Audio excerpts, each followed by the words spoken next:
ఈరోజు నగర్ కాలనీలో భగత్ సింగ్ నగర్ కాలనీలో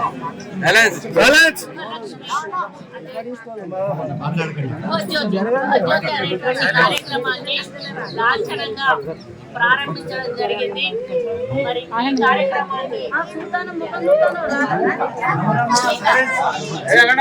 మల్లిగా ఆలయంలో కార్యక్రమాన్ని ప్రారంభించడం చాలా ఆనందంగా ఉంది. నిన్ననే మన ముఖ్యమంత్రి గారు అదేవిధంగా మంత్రులందరం కూడా హైదరాబాద్ లో లాంచ్ చేయడం జరిగింది. కానీ మరి ఇంటి దగ్గరకు వచ్చి పబ్లిక్ లో లాంచ్ చేయాలనేటువంటి లక్ష్యంతో అందరు మంత్రులు కూడా ఆయా జిల్లాల్లో ఈరోజు ఈ కార్యక్రమాన్ని చేపట్టడం జరిగింది.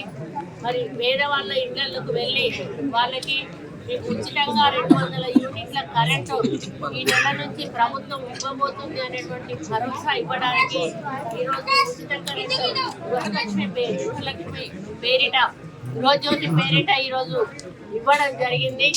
దాంతో పాటుగా గృహలక్ష్మి అనే కార్యక్రమాన్ని కూడా నిన్న ప్రారంభించడం జరిగింది.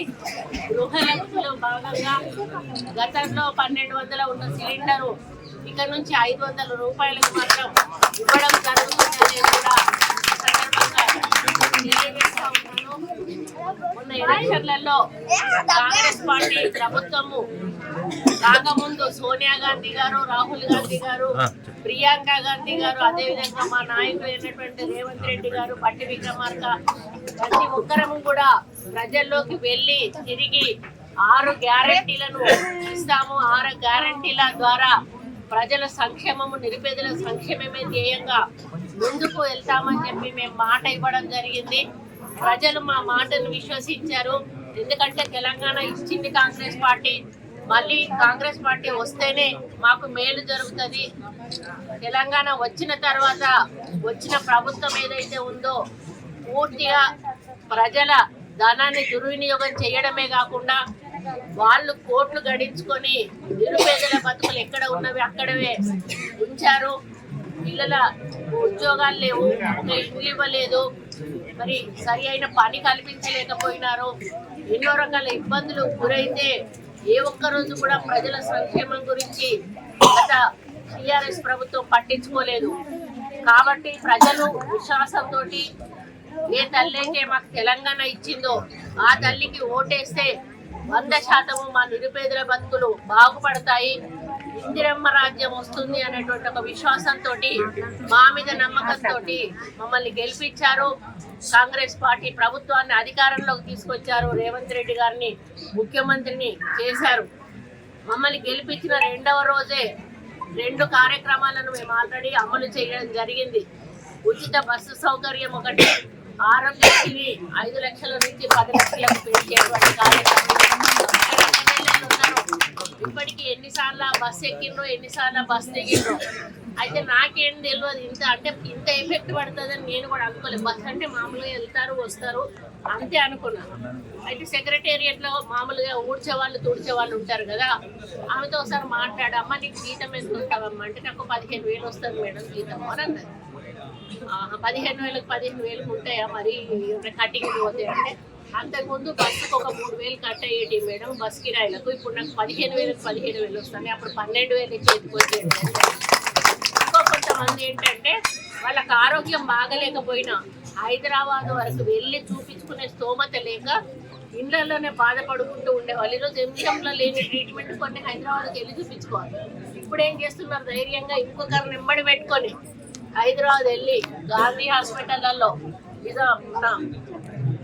ఉస్మానియా హాస్పిటళ్లలో చూపించి వాళ్ళు పెద్ద పెద్ద ఆపరేషన్లు అక్కడ చేయించుకొని వాళ్ళ ఆరోగ్యాలను కాపాడుకుంటారు.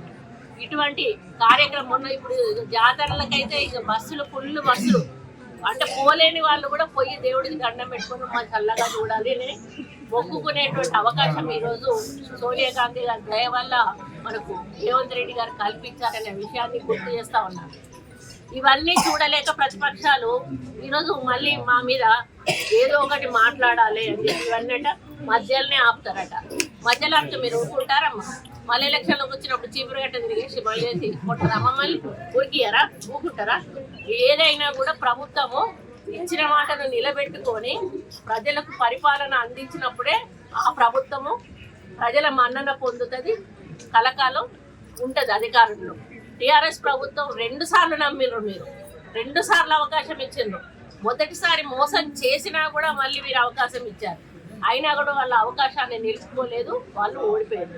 ఇప్పుడు ఏమంటారు, మేము ఆ పని చేసి ఉంటే బాగుండేది, వాళ్ళకు ప్రమోషన్లు ఇచ్చుంటే బాగుండేది, వీళ్ళకు ఉద్యోగాలు ఇచ్చుంటే బాగుండేది. ఇప్పుడు వాళ్ళు అంటే మీరు చేయలేదు, తప్పు చేసిండ్రు అని మీరు ఒప్పుకుంటున్నారు. ఈరోజు కాంగ్రెస్ పార్టీ చేసే మంచి పనులను ఎందుకు ఒప్పుకోలేకపోతున్నారు? ఎందుకు మీరు వంగలు పెడతా ఉన్నారు? ఉచిత బస్సు వద్దా? ఈరోజు ఆరోగ్యశ్రీ 10 లక్షలు వద్దా?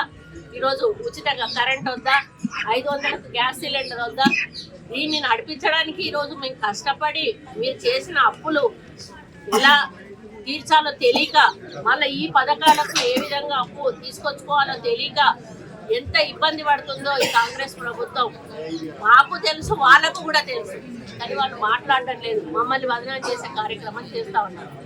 ఈ వంకతో మేము మీకు ఇచ్చిన హామీలను ఇవ్వము అనేటువంటి ఒక ప్రచారం చేస్తూ ఉన్నారు. అమ్మ, ఎలక్షన్స్ దగ్గరికి వస్తున్నాయి, బాగా గుర్తుపెట్టుకోండి. మళ్ళీ మాయ మాటలు, మోసపూరితమైన మాటలతో వస్తారు.